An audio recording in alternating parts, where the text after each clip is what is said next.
أعوذ بالله من الشيطان الرجيم بسم الله الرحمن الرحیم۔ ناظرین، ہم آج آپ کو رزق میں برکت کی دعا سکھائیں گے، ایسی دعا جس کو پڑھنے سے اللہ تعالیٰ رزق میں اتنی زیادہ برکت پیدا کرے گا کہ آپ نے کبھی سوچا بھی نہیں ہوگا۔ جو شخص نماز فجر کے بعد 100 مرتبہ یہ دعا پڑھے گا، اللہ تبارک و تعالیٰ اس کے رزق میں ترقی عطا فرمائے گا۔ اللہ پاک کے فضل سے رزق ایسے آئے گا جیسے آسمان سے بارش برستی ہے۔ یہ عمل کیجئے اور اپنی آنکھوں سے مشاہدہ دیکھیں۔ لا حول ولا قوة الا باللہ العلی العظیم۔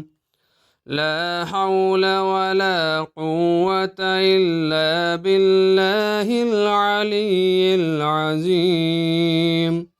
لا حول ولا قوة إلا بالله العلي العظيم۔